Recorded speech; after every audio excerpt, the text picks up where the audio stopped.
एक बार ना महेश प्रताप राणा कांग्रेस से बैर नहीं, राजनीति तेरी खैर नहीं, कांग्रेस से बैर नहीं, राजनीति तेरी खैर नहीं। महेश प्रताप संघर्ष करो, हम तुम्हारे साथ हैं, महेश प्रताप राणा संघर्ष करो, हम तुम्हारे साथ हैं। जय कांग्रेस। आपका चुनाव में नाम था, प्रत्याशी की दौड़ में सबसे आगे थे और सबसे ज़्यादा आपने विधानसभा चुनाव में कार्य भी किया है और इस विधानसभा को आपसे ज़्यादा कोई नहीं जान सकता। अब आपकी आगे की क्या रणनीति रहेगी? देखिए, ऐसा है, हम जितने भी सार्वजनिक जीवन में जितने भी लोग होते हैं जो अपने आप को नेता या जनप्रतिनिधि बोलते हैं, हमारी जो वैल्यू है या जो हमारी औकात है या जो हमारी पूछ है वो हमारे कार्यकर्ताओं, हमारे साथियों के द्वारा होती है। अब चूँकि मैं भी एक सामाजिक जीवन में हूँ, एक सामाजिक कार्यकर्ता हूँ, मेरे साथ भी बहुत से लोग जुड़े हुए हैं जो मुझसे मेरी विचारधारा के ऊपर चलते हैं, मेरे साथ कदम से कदम मिला के चलते हैं। जब रात में कहीं धरना प्रदर्शन की बारी आती है जनहित के कार्य के लिए, कहीं पुलिस प्रशासन के द्वारा लटकाए जा रहे हैं, तो जब वो आगे, उनको मैं आगे रखता हूँ, वो मेरे आगे खड़े होते हैं। तो आज इस समय में भी मैं उनकी ही राय के ऊपर चलूँगा। वो जैसा फैसला करेंगे, जैसा मेरे लिए सोचेंगे, मैं उनकी बातों के ऊपर ही फूल चढ़ाऊँगा। ऐसा क्या हुआ कि क्योंकि आपने लगातार इस विधानसभा क्षेत्र में कार्य करते रहे और विधानसभा का सारा विकास में और हर जगह ये पैराशूट प्रत्याशी के रूप में तारा गया, ऐसा क्या? पता नहीं, हमारी भी समझ से बाहर है। हम जितने भी 8 के 8 प्रत्याशी थे जो टिकट मांग रहे थे, उन सब की भी यही मन की व्यथा है कि किसी कांग्रेसी को तो टिकट दिया जाता है। ये तो मान्यवर कांग्रेसी ही नहीं है जिन्होंने आज तक बीएचएल के अंदर मजदूरों का शोषण करवाया है, जिन्होंने 10,000 जो संविदा कर्मचारी है उनका शोषण करवाया है। वो सब इंतजार में बैठे हैं कि ऐसे आदमी को अगर टिकट दिया जाएगा तो हम पुरजोर विरोध करेंगे। और दूसरा, ये मूलभूत कांग्रेसी है ही नहीं। आज 1.5-2 साल से इन्होंने इंटक के ऊपर चढ़कर ये टिकट की सवारी के लिए इंटक पे चढ़े थे। इन्होंने कांग्रेस को खोखला करने का काम किया। आज तक धरना प्रदर्शन के नाम पर कांग्रेस का एक धरना प्रदर्शन नहीं करा है। हम और कार्यकर्ताओं के जो धरना प्रदर्शन होते थे उनमें जाके खड़े हो जाकर महज फोटो खिंचवाने का इन्होंने काम किया है। ये बहुत ही कमज़ोर साबित होंगे। इसी चीज़ को लेकर सारे पार्टी के जितने भी वरिष्ठ नेता हैं, सभी पार्टी के कार्यकर्ता हैं, उनमें रोष है। और हम हाईकमान से सभी प्रार्थना कर रहे हैं कि जल्दी से जल्दी इसको बदल कर जो डमी प्रत्याशी है इसको चेंज कर कांग्रेस का निष्ठावान और जो सच्चा कार्यकर्ता है, जिसने जमीन पर जुड़कर काम किया है पब्लिक के लिए, उसको टिकट दिया जाए। उसके साथ सभी लोगों का सहयोग होगा और उसको जिता के लेके आएंगे। देखिए, आप लगातार काम भी करते रहे, अब आपकी रणनीति आगे क्या है? क्या आप निर्दलीय प्रत्याशी के रूप में चुनाव लड़ेंगे या आगे क्या रहेगा? मैंने आपको फिर बताया है कि मेरी अपनी कोई वैल्यू नहीं है। महेश प्रताप राणा की अगर वैल्यू है तो अपने साथियों के साथ है। जो मेरे साथी मेरे लिए आदेश करेंगे वो मेरे लिए भगवान की आवाज़ है, मैं उसके हिसाब से काम करूँगा। क्या हुआ जो महेश प्रताप जी का टिकट कटा और नया पैराशूट प्रत्याशी यहाँ तार दिया गया? ये तो पैसे के बल पे हुआ सारा। 2 करोड़ रुपए में टिकट खरीदा है राजवीर चौहान ने, क्योंकि पहले भी उसने नगरपालिका में जब टिकट मिला था वो भी पैसे के बल पे लाए थे, परंतु मैदान छोड़ के भागे जब बुरे वक्त थे। जब महेश प्रताप राणा जी को चेयरमैन का चुनाव लड़ाया था, क्योंकि जो टिकट छोड़ के भाग गया राजवीर, उसी को टिकट दे दिया कि वो पैसे पहले भी दिए थे, पैसे अब भी दिए हैं। और 2012 में हमारे चौहान साहब बलवंत जी ने चुनाव लड़ा था तो उन्होंने भी हरीश रावत को पैसे दिए थे। अब भी जो गेम हुआ है पैसे से हो रहा है और पैसे से टिकट मिल रही है।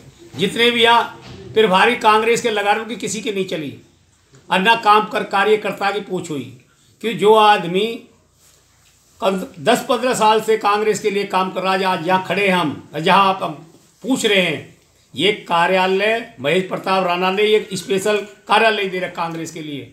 यहाँ बैठने के लिए जगह नहीं थी कहीं।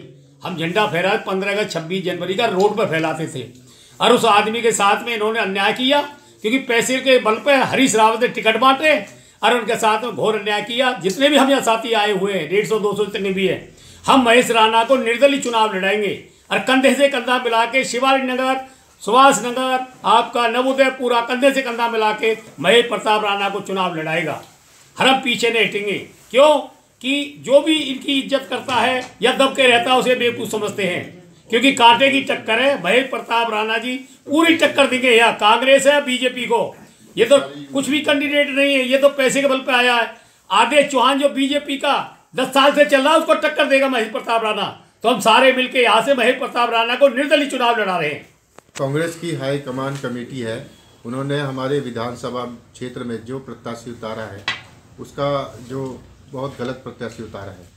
हमारे जितने भी, क्योंकि जो भी पार्टी, कोई भी पार्टी होती है, पार्टी से कार्यकर्ता नहीं होते हैं, कार्यकर्ताओं से पार्टी होती है। और ऐसे प्रत्याशी को उन्होंने उतार कर हम जैसे कार्यकर्ताओं का उन्होंने अपमान किया है। हम महेश प्रताप राणा जी के साथ हैं और अगर वो निर्दलीय चुनाव लड़ते हैं तो हम तन मन धन से पूरा उनका साथ देंगे। आप क्या कहेंगे राणा जी का जो टिकट काटा है? देखिए, मेरा नाम अशोक उपाध्याय है और मैं जिला उपाध्यक्ष था महानगर कांग्रेस कमेटी हरिद्वार। लेकिन हाईकमान का जो निर्णय है वो पूरी तरह अनुचित है और हम इस निर्णय को किसी भी सूरत में स्वीकार नहीं करते। एक ज़मीन से जुड़े हुए नेता को, जिसने अपना तन मन धन, और जब कोरोना काल चल रहा था उस दौरान 45 दिन इंदिरा अम्मा रसोई के नाम से यहाँ पे अपनी जेब से टोटल पैसा खर्च कर गरीबों के हित में कांग्रेस को ऊपर उठाने के लिए काम किया। और नगर पालिका में जब राजवीर चौहान को टिकट मिला था तो उन्होंने टिकट को बीच में ही वापस कर दिया था। और उस समय भी पार्टी की लाज बचाने के लिए महेश प्रताप राणा ने कांग्रेस का चुनाव लड़ा, निर्दलीय उसको नगर पालिका का। और हम सब लोग कांग्रेस के साथ हैं, महेश प्रताप राणा के साथ हैं। और निश्चित रूप से हम लोग का सबका यही डिसीजन है कि हम लोग निर्दलीय चुनाव लड़ेंगे और यहाँ से जो है निर्दलीय चुनाव लड़ाकर महेश प्रताप राणा को विजयी बनाएंगे। प्रीतम सिंह बर्मन है। और 2012 में जो गलती हरीश रावत ने बलवंत सिंह चौहान जी को टिकट देकर की थी, बलवंत सिंह चौहान जी की बजाय अगर अमरीश जी को टिकट दिया होता तो आज आदेश पैदा ना होता। और वही गलती आज राजवीर चौहान जी को टिकट देकर की है। अगर राजवीर चौहान जी की जगह महेश प्रताप सिंह राणा जी को टिकट दिया जाए तो ये मान के चलना आपकी इस विधानसभा से कम 10,000 वोट से बढ़त से जीतते महेश प्रताप सिंह राणा जी, क्योंकि इन्होंने ज़मीनी स्तर पर माताओं में, बहनों में और युवाओं में गली गली जाकर प्रचार किया है और युवाओं के साथ में हमेशा खड़े रहे हैं। और मातृशक्ति इनके साथ में, ये समझो कि एक ही नारा रहता है कि महेश प्रताप नहीं है, वो हमारा एक भाई है। और युवा सभी इनके कंधे से कंधा मिलाकर चलते हैं। आज अगर महेश प्रताप राणा जी निर्दलीय पर्चा भरते हैं तो पूरा युवा शक्ति और मातृशक्ति इनके साथ है और हम तहे दिल से इनके साथ हैं और इनको चुनाव लड़ाएंगे दिल से और जिता के भी लाएंगे। और राजवीर की जमानत जब्त कर देंगे और बीजेपी का जो कैंडिडेट है उसकी भी जमानत जब्त करने का काम हम करेंगे। जय महेश प्रताप राणा, जय कांग्रेस। भाई जी, राणा जी को टिकट नहीं मिला, इस पर आप क्या? ये जो आज फैसला कांग्रेस हाईकमान ने लिया है और हमारे जितने भी यहाँ पर प्रभारी हैं उन्होंने लिया है, ये बहुत ही गलत फैसला है। अब तक यही समझ नहीं आ रहा है कि किस समीकरण के, किस बेस के आधार पर ये फैसला लिया गया है जो राजवीर चौहान जी को कांग्रेस की तरफ से टिकट मिला है। चौहान वर्सेस चौहान सन 2012 में हरीश रावत जी ने करा था यहाँ पर, और उसका क्या रिजल्ट निकला था वो सब हम कांग्रेस के कार्यकर्ताओं ने भुगता था और वो आज तक भुगत रहे हैं। उस समय अगर सही प्रत्याशी हमारे बीच में होता तो आज जो 2012 में ये पहली सीट बनी थी ये आज कांग्रेस की झोली में शुरू से ही होती। 10 साल बाद फिर ये मौका आया था कि ये कांग्रेस की सीट जो जान चली गई थी वो फिर कांग्रेस की झोली में आ रही थी अगर महेश प्रताप राणा जी को टिकट होता। राजवीर चौहान जी को जो टिकट दिया है ये बहुत ही गलत किया है और हमें ये पूरा विश्वास है कि यहाँ से किसी सूट बूट वाले नेता ने, जो बहुत महंगी कार में चलता है हरिद्वार से, उसने 2 करोड़ रुपए में ये सौदा करा है और वो घूमता है चुपचाप गुपचुप होके चला जाता है और उसने 2 करोड़ रुपए में ये सीट बेची है। मैं इससे ज़्यादा और कुछ नहीं कहना चाहूँगा। एक कार्यकर्ता के नाते बहुत शर्म का हम लोग महसूस कर रहे हैं कि जो रात दिन हम लोग कांग्रेस के लिए काम करते हैं, ज़मीन से लेकर आकाश तक लड़ते हैं हम, ऑफलाइन से लेकर ऑनलाइन तक लड़ते हैं हम लोग आज दुश्मन हैं यहाँ पर भाजपा वालों के। लेकिन जब हमारे सही कैंडिडेट को टिकट नहीं मिलेगा तो उसकी आवाज़ उठाई जाएगी। और मैं कहूँगा महेश प्रताप राणा जी, आप चुनाव लड़िए, निर्दलीय लड़िए और साबित करके दिखाइए। पूरा यूथ, पूरी महिलाएं इस रानीपुर विधानसभा की आपके साथ है। जय हिंद, जय कांग्रेस।